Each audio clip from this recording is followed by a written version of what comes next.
Hi, Ms. Thompson. My name's Katie. I'm a nursing student, and I'm going to be helping to care for you today. This is my instructor, Ms. Scott. Ms. Thompson, hi. So I'd like to give you your eye drops and also some medication for your ear infection. Thank you. Sure, and I'm just going to warm up those ear drops with a little warm water. Here we are. First, I'm just going to lower your armrest. Good. Raise your bed a bit. You comfortable? Yes, I am. Good. Get my gloves on here. Now I just need to inspect your ID bracelet. Okay, can you tell me your name? Barb Thompson. Great. Next, I'm just going to clean your eyelids with a bit of saline solution. It looks like you have a little drainage. Okay, there you are. You should move from the inside of the eye to the outside. And remember to use each area of the gauze only once. Okay. Very good. And only once. There. Great. Okay? Looks good. Okay, the other eye. Yes.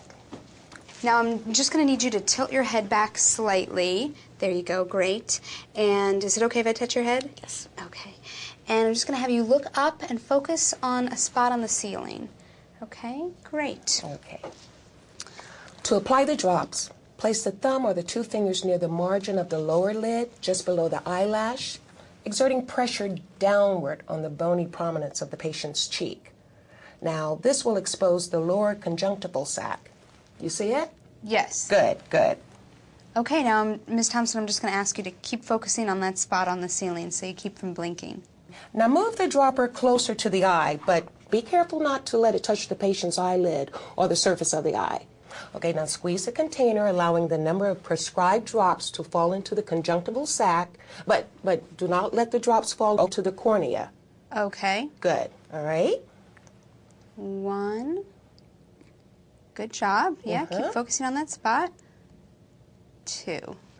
Miss Thompson, you can wipe that off with a tissue later, okay? There you go. Okay. Got your tissue there? So what I'm doing now is just applying a little bit of pressure to what's called the inner canthus. Good. And that'll keep any of the drops from flowing into your tear duct. Great. You can keep your eyes closed if you like and just wipe some of that extra off. All right, now the other eye. Just do that real quick. Great. Good. Now remember, Ms. Thompson, not to rub your eyes, okay? And next we're going to administer the ear medication. So I'm just going to help you to roll over onto your side so we can expose your infected ear. So if you just roll this way a little bit. Good, and I'm just going to lower the head of your bed for a moment. Great, okay. So I'm going to clean off some of the drainage around your ear with a little bit of saline moistened gauze.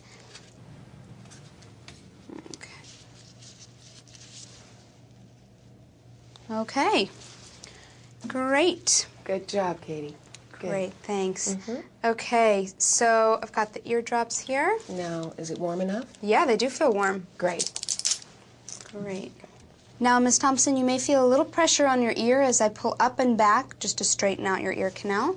Now, hold the dropper in the ear with the tip just above the auditory canal, but be sure not to touch the skin. Got it. Just like the eye drops. Squeeze the bottle to give the prescribed dose and let the drops fall on the side of Miss Thompson's canal. Okay. Okay. Now, once you're done, you can release her ear. Okay. Good. Now, Ms. Thompson, I'm just applying pressure to your tragus to help the eardrops move from your ear canal to your tympanic membrane. Okay. And don't forget that Miss Thompson's doctor has instructed that a cotton ball be inserted loosely in the ear canal, and that's to prevent the medication from leaking out. Okay. And remember, if both ears require drops, you should wait at least 5 minutes before administering it into the other canal. All right, I'm all done, Ms. Thompson. I'm just going to raise the bed back up to a more comfortable position for you. Good. And put this bar back up for you. Yes. Okay. Take care. Okay. Okay. Oh, let me mark this down Yes. before we go.